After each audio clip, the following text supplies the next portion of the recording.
Анашым, жақында аналар күні келе жатыр. Соған әжемізге не сыйлаймыз? Қызым, дұрыс айтасың, мен де соны ойлап отырмын. Мен саған көп нәрсе әкелдім. Бұның бәрін не деп ойлайсың?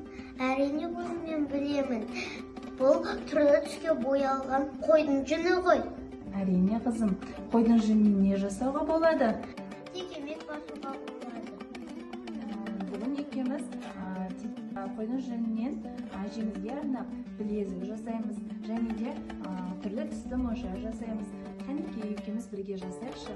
Алдымен қойдың жүнінен білезік, монша жасамас үшін алдымен бізге сүрткіш керек, сабынды, су керек. Кәнекей екеуміз бірге жасайықшы. Қызым, осылай сен жасауды білесің ба? Тура сол сияқты қойдың жүнінен осылай түрлі түсті монша жасаймыз.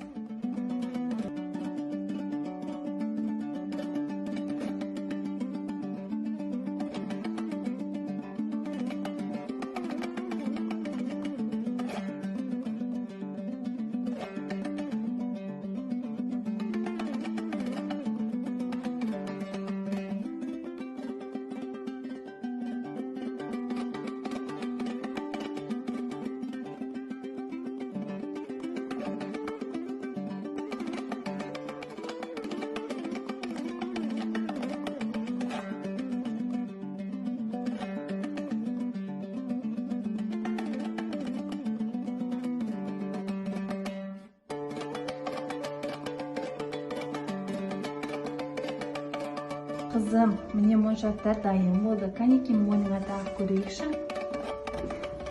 Өте әдемі болыпты анашым. Енді мен істеп көрейінші. Қызым, жасауға болатын еді. Саған инені ұстауға болмайды. Мына жүпке дайын моншақтарды тізбектеп қояйық. Сен мына жағына, мен мына жағына. Кәнекей моншақты алайық бірге.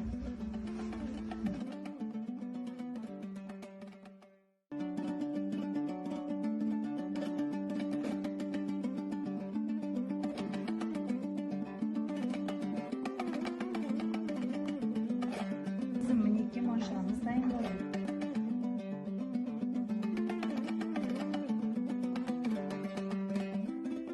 Анашым қандай әдемі болды, әжеме ұнайтын сияқты. Рахмет сізге.